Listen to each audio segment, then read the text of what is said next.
Hey guys, well this is what a 300,000 mile 5.9 Cummins looks like.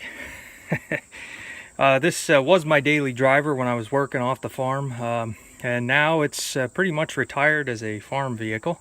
It's still licensed for the road and everything like that. This is a problem I have with these battery terminals corroding and rusting. I don't know what's going on, and it's starting to spread, so I got to do some cleaning in here. This is the only upgrade I did to it. I put an air intake on, and that's just because the old box, for some reason, I had mice in it and they did some damage, and doesn't look like they got to this one yet. So yeah, this is my pickup truck for, I want to say, 14 or 15 years. It has done towing and hauling. I had a 25-foot gooseneck trailer. So I figured I'd just talk a little bit about Cummins engines and why I like them. Working for Case IH, I had experience to work on quite a few of them, and I've seen a lot of the positives as well as the negatives. I know a lot of people like to say, oh, the Cats are the best engine, or John Deere's are the best engine, and I'm not going to make a video and say Cummins are the best engines out there, because it all comes down to your maintenance. Some of them were a little bit more tolerant to lack of maintenance than others, but these engines, I can tell you a couple of the shortcomings right off the bat, and you guys might know this already. Rear engine seals, front engine seals. Whether it was the 5.9 liter in like a 5140 or 5250 Maxim, or the 8.3 Cummins in a combine, or the Magnum tractors, we had issues with front and rear engine seals leaking. The seals are in a aluminum housing, and with all the expansion and contraction, those seals tend to spin, either spin in the housing where the seal sets in, or they just get, from all the heat and temperature variations. Another thing we see is that housing, it's like a flat half circle, and it bolts to the oil pan on the bottom and to the rear of the engine housing on the back, and we've found that a lot of times those bolts come loose. Anytime you're putting a steel bolt into aluminum threads, that tends not to work always, and they tend to get loose.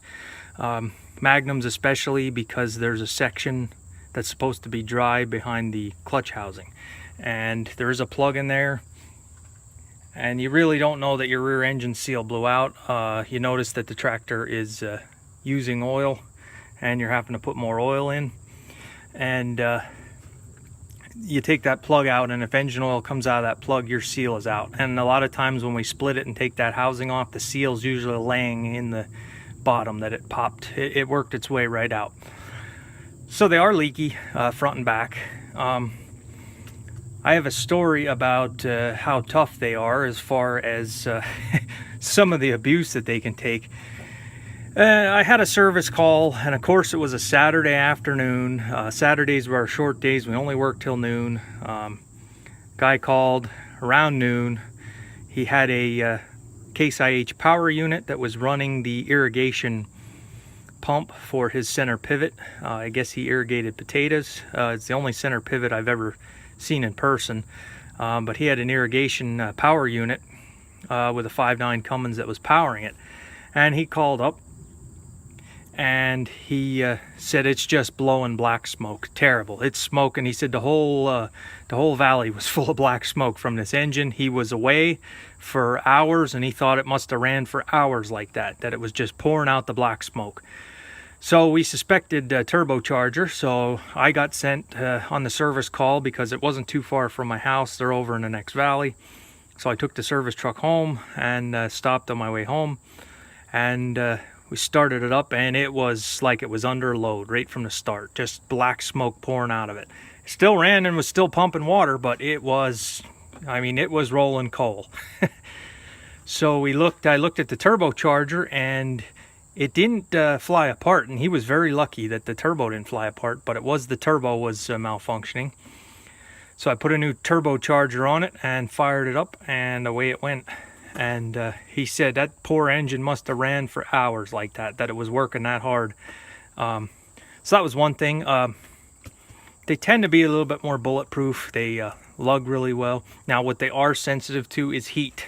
These engines don't have sleeves in, and there's where I have a very in comparison, I really like the international engines from the 70s and 80s compared to the Cummins. I still love my Cummins engine, but those international engines, if you've ever had them apart, those sleeves in the block are so thick and heavy duty, and you see some of these tractors with how many hours on them, and I still, the international engines, the 414, the 436, the 466, the 360, all those engines are wonderful engines.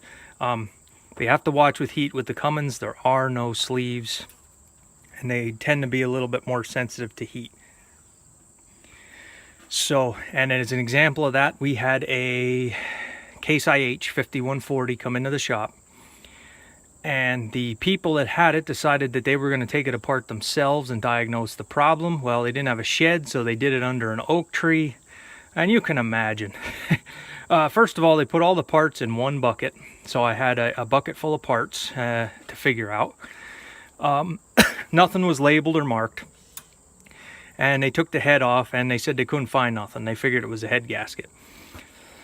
Well, we did too. We sent the head away. The head came back good. So I did kind of an in-frame overhaul. It took a while. It took a lot longer than it should have because nothing was labeled and all the parts were in one box. We got it back together. It seemed to run fine. We always run our tractors on the dyno before they go out if they had work done to make sure everything's okay. Ran it on the dyno. Everything seemed to work good. It pulled good. Half hour later, the truck driver comes to take the tractor home, starts it up, and it's pouring out white smoke. And I thought, what in the world? So we did some diagnosing, had to take it all apart again. We put a pressure tester on the radiator, which we should have did in the first place, but we were a little bit stressed for time. It ended up taking more time than it should have in the end anyway, and we found that the block was cracked in the one cylinder and antifreeze was coming out. So they do have their limits. I'm not going to say that they're absolutely perfect, but high mileage, you maintain these engines. We had a pickup and delivery truck there. It was an 89, I think. It had 510,000 miles on it. And nothing, we didn't do anything to the engine. We had another delivery truck. It was an 81 or 82. It might have been newer, 83. I don't remember anymore. That one had almost 400,000 on.